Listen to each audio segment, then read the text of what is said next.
The Sighing of Four, written by Sir Arthur Ignatius Conan Doyle, who was born on 22nd of May 1859 and died on 7th of July 1930. He was a British writer who created the character Sherlock Holmes. Originally a physician in 1877, he published A Study in Scarlet, the first of 4 novels, and more than 50 short stories about Holmes and Dr. Watson. The Sherlock Holmes stories are generally considered milestone in the field of crime fiction. Doyle was a prolific writer. Other than the Holmes stories, his works include fantasy and science fiction stories about Professor Challenger and humorous stories about the Napoleonic soldier Brigadier Gerard, as well as plays, romances, poetry, non-fiction, and historical novels. One of Doyle's early short stories, J. Habakkuk Jeffson's Statement, helped to popularize the mystery of the Mary Celeste. The Sighing of Four is the second novel of Arthur Conan Doyle in which Sherlock Holmes and Dr. Watson solve the mystery of hidden treasure and murder. Major characters: Sherlock Holmes, Mary Morstan, Thaddeus Sholto, Toby, John Watson, Major Sholto, and Tonga.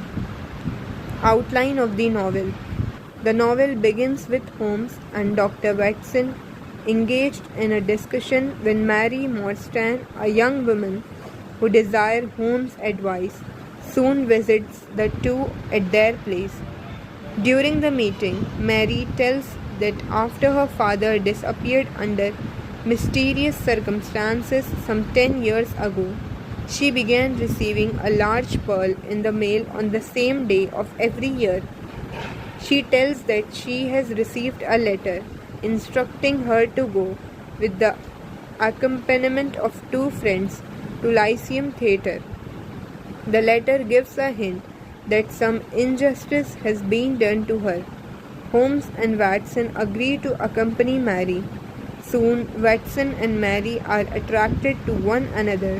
When the 3 are heading to Lyceum Theatre, Holmes, Watson, and Mary, they are whisked away in a darkened carriage to a strange house.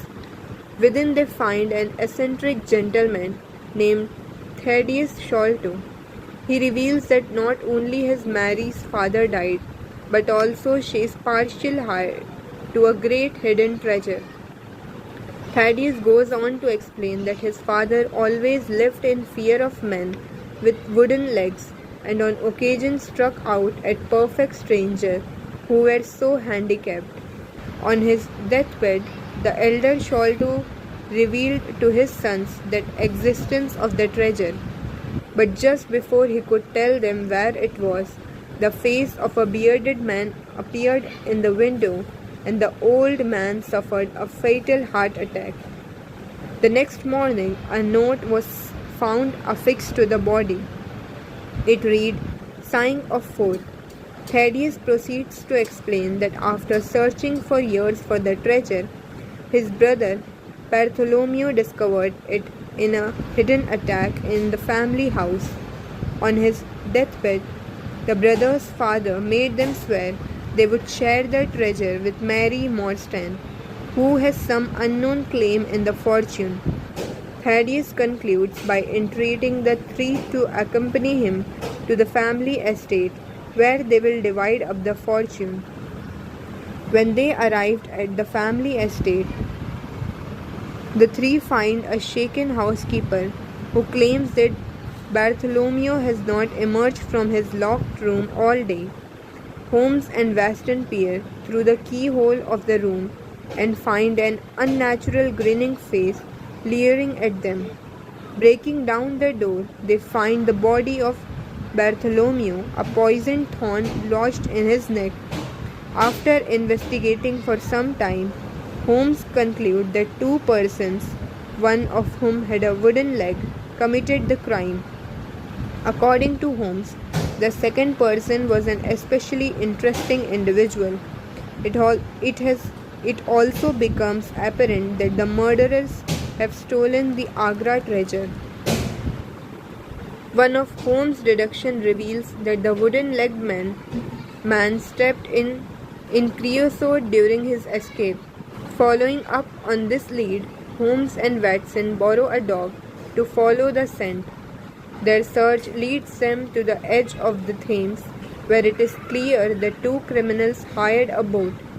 Over the next few days, Holmes recruited his Baker Street Irregulars, a gang of street urchins, to search the river for the boat. When these efforts fail, Holmes in disguise makes the search himself and discovers that the boat, the Aurora, has been camouflaged. The night, Holmes, Watson, and several officers pursue the Aurora in a police barge.